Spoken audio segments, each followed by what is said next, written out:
आपके अब जिस इंडस्ट्री को आप बिलोंग करते हैं, फिल्म इंडस्ट्री है, वहाँ तो लोग ये कहते हैं कि मुग़लों ने निर्माण किया है इस देश का। कबीर खान का ही कल आया है कि इस देश में मुग़ल ही असली राष्ट्र निर्माता थे। अब ये सोच की टक्कर है, ये मज़हब की टक्कर है, ये इंसानों की टक्कर है, या ये बॉलीवुड के अंदर के लोगों की टक्कर है? ये पैसे की टक्कर है और बहुत सिंपल है। इसमें क्या है, इसमें तो कुछ समझने वाली बात ही नहीं है। मैं भी अगर कोई प्रोजेक्ट करूंगा, उस प्रोजेक्ट को मैं डिफेंड करूंगा। मैं आदिपुरुष कर रहा हूँ, भगवान श्री राम की कहानी है, मैं चाणक्य लिख रहा हूँ, मुझे तो खैर डिफेंड करने की ज़रूरत ही नहीं है, जो है सारी दुनिया के सामने है। लेकिन ये तो मैं किसी फिल्म से जुड़ा हूँ और मैं उस पर काम कर चुका हूँ, तो मैं कोशिश करूँगा कि मैं कहीं से भी उसके फेवर में तथ्य जुटाऊँ।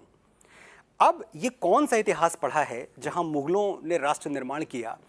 ये लोग राष्ट्र निर्माण करने आए थे। अब आप एक मामूली सी बात समझें कि जब कोई मंगोल से चल के यहाँ आता है, या हूण आते हैं, या मंगोली आते हैं, या अफगान आते हैं, तुर्क आते हैं, Timur Langs of the world, जब वो यहाँ आते हैं तो क्या सोच के आए थे कि यार वाह बड़ा प्यारा मुल्क है, इसको हम जाके और प्यारा बनाएंगे, यहाँ हम कुछ ऐसा कल्चर डाल देंगे और इनको म्यूज़िक सिखाएंगे। इनको इतनी बेसिक बात तो हमको भी समझ में आती है कि आप हमें लूटने आए थे। हम सोने की चिड़िया थे, हमारी जो चमक थी वो दूर दूर तक फैल चुकी थी। सिकंदर से लेके 12वीं सदी से आप अगर देखना शुरू करें तो इतने हमले हम पे बार बार होते रहे। ये हमले इसलिए थे क्योंकि हम रिच थे, कल्चरली रिच थे, मॉरली रिच थे, एथिकली रिच थे, और हम पैसे से भी बहुत रिच थे। आप हमें लूटने आए। अब आप जब यहाँ आए तो आपको लगा यार मैं जिस घर से आया हूँ, मैं अगर ये सब लूट लाट के वहाँ ले भी जाऊँगा तो कितना ले जाऊँगा, अच्छा है कि यहीं बस जाओ। और आज मेरे जो सो कॉल्ड लिबरल दोस्त हैं, मुझे ये वाला आर्ग्यूमेंट समझ में नहीं आता। मैं समझने की कोशिश करता हूँ क्योंकि समझदार लोग हैं ये जो ऐसी दलील दे रहे हैं पढ़े लिखे लोग हैं।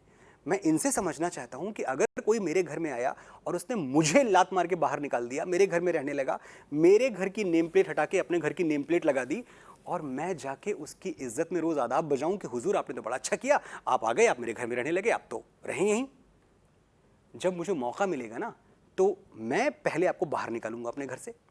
और बाहर निकालने का मतलब कि मैं बाबर की बात कर रहा हूं, मैं अकबर की बात कर रहा हूं, मैं मुसलमानों की बात नहीं कर रहा हूं।